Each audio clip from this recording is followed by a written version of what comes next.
Now, the value of Bitcoin has gone up and down. We talked about it in 2013. It was up, I think over $1,000. You can probably tell me exactly.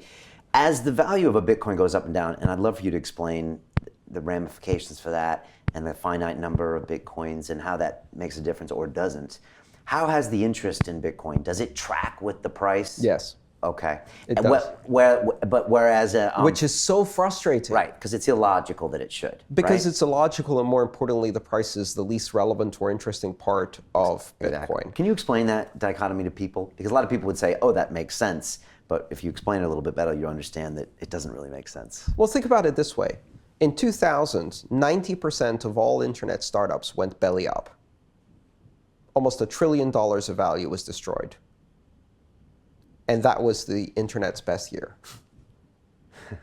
Why? Biggest year for growth. Because that's when you started really seeing the web take off. And the utility and adoption all hit these inflection points with the real explosion in mobile, the beginning of smartphones and mobile internet. The web had finally taken hold and was beginning to get serious attention from business. And all of the first generation internet startups blew up. But what really happened is in the last 2 years of that bubble, the internet became entrenched in everybody's life. 2000 was simultaneously the internet's death and its rebirth. And so, but that is capitalism. That process of creative destruction and rebirth is the process that creates tremendous innovation and attention for things. Bitcoin has now gone through 4 bubbles like this. And in fact, everybody knows about the November 2013, went up to $1,000, crashed down to 230. We're at 270 now. Yeah. But what people don't know is that that's not the biggest bubble Bitcoin has ever had. 2 years before that, Bitcoin shot up to $30 and crashed to 25 cents. What the London Real Investment Club actually does for you, it gives you the keys to open that door to the inside deals. In the last 3 weeks, I've participated in 3 incredible deals: a layer 2 Bitcoin protocol, an incredible AI protocol. The deal flow is beyond what I expected. I don't think I've ever seen a model like this that just gives average folks the opportunity to be behind the deals, and that's exactly what we've done. Not only that, you get to hang out with Brian Rose every week. And for me, that was huge because I look at Brian as somebody who's not only an expert in the space, and I think is on the leading edge, but just the leading edge of thought with London Real and the work he's doing there. To anyone who's taking a serious look at this, I know it's a big decision. It was a big decision for me and my family, and it is one of the best decisions I've ever made. So I wish you all the best and hope you come join us.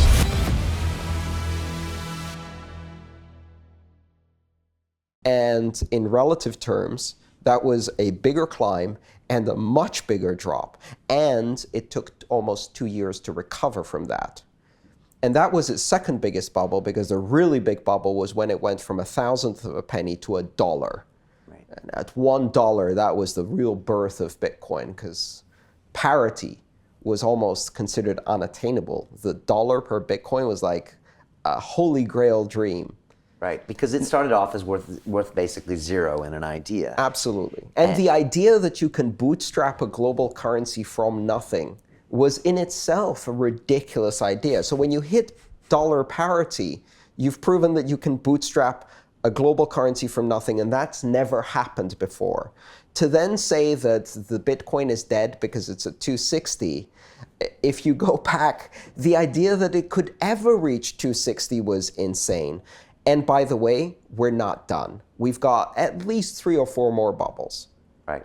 Bitcoin is not going to now be steady, because every time attention shifts back, it blows another huge rise.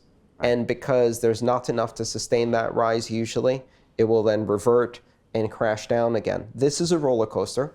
It's going to continue to be a roller coaster for 3 or 4 years, just like the internet was. The big difference: the internet didn't have a single stock price that everyone could pay attention to.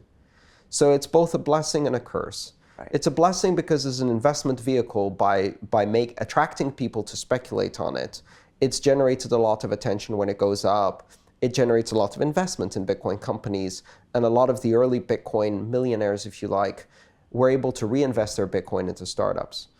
But at the same time, double-edged sword, every time it crashes, someone writes an obituary for Bitcoin. They're like, Bitcoin is now dead.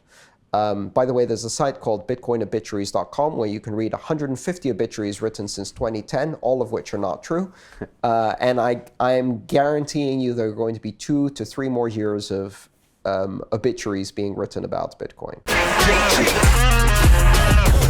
Hey, I know investing in crypto is scary. It takes a real leap of faith because there are so many scams, rug pulls, and bad actors out there. It's a dangerous business, which is why 95% of people lose all their money.